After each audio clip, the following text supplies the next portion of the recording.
दूसरा शमूएल उसका 7 बाब और उसकी पहली आयत से। जब बादशाह अपने महल में रहने लगा और खुदावन ने उसे उसकी चारों तरफ के सब दुश्मनों से आराम बख्शा, तो बादशाह ने नातन नबी से कहा, देख मैं तो देवदार की लकड़ियों के घर में रहता हूँ, पर खुदा का संदूक पर्दों के अंदर रहता है। तब नातन ने बादशाह से कहा कि जा, जो कुछ तेरे दिल में है कर, क्योंकि खुदावन तेरे साथ है। और उसी रात को ऐसा हुआ कि खुदावंद का कलाम नातन को पहुंचा कि जा और मेरे बंदा दाऊद से कह कि खुदावंद यूं फरमाता है कि क्या तू मेरे रहने के लिए एक घर बनाएगा, क्योंकि जब से मैं बनी इसराइल को मिस्र से निकाल लाया, आज के दिन तक किसी घर में नहीं रहा, बल्कि खेमा और मस्कन में फिरता रहा हूँ, और जहाँ जहाँ मैं सब बनी इसराइल के साथ फिरता रहा। क्या मैंने कहीं किसी इसराइली कबीला से, जिसे मैंने हुक्म किया कि मेरी कौम इसराइल की गला पानी करूं, ये कहा कि तुमने मेरे लिए देवदार की लकड़ियों का घर क्यों नहीं बनाया? सो अब तू मेरे बंदा दाऊद से कह कि रब्बुल फाज यूं फरमाता है कि मैंने तुझे भेड़शाला से, जहां तू भेड़ बकरियों के पीछे पीछे फिरता था, लिया, ताकि तू मेरी कौम इसराइल का पेशवा हो, और मैं जहां जहां गया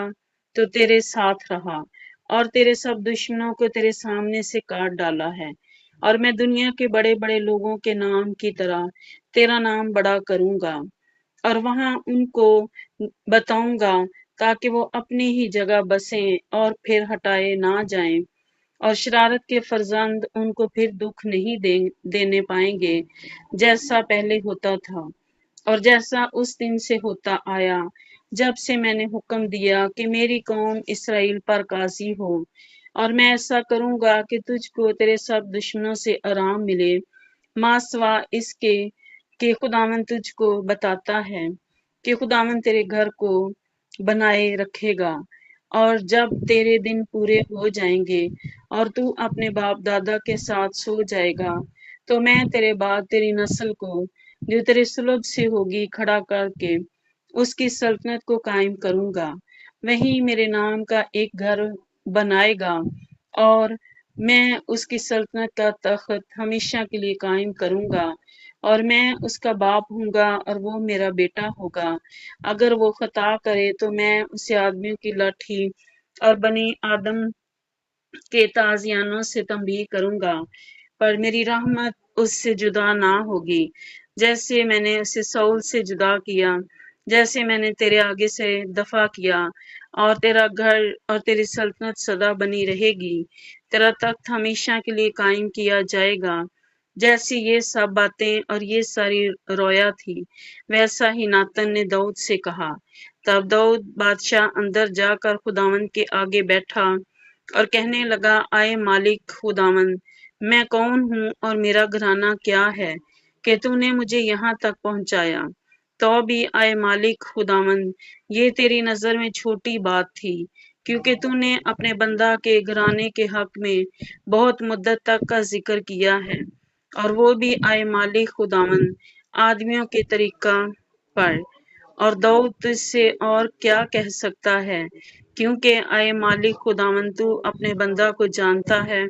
तूने अपने कलाम की खातर और अपनी मर्जी के मुताबिक ये सब बड़े काम किए, ताकि तेरा बंदा उनसे वाकिफ हो जाए। सो तू आए खुदावन बुजुर्ग है,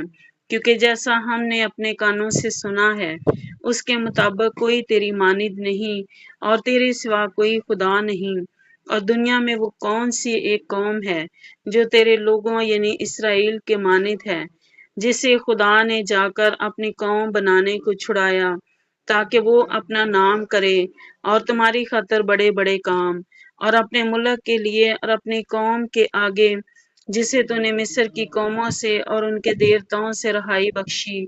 होल ना काम करे। और तूने अपने लिए अपनी कौम बनी इसराइल को मुकर्रर किया, ताकि वो हमेशा के तेरी कौम ठहरे, और तू आप आए खुदावंद उनका खुदा हो। और अब तू आए खुदावंद खुदा,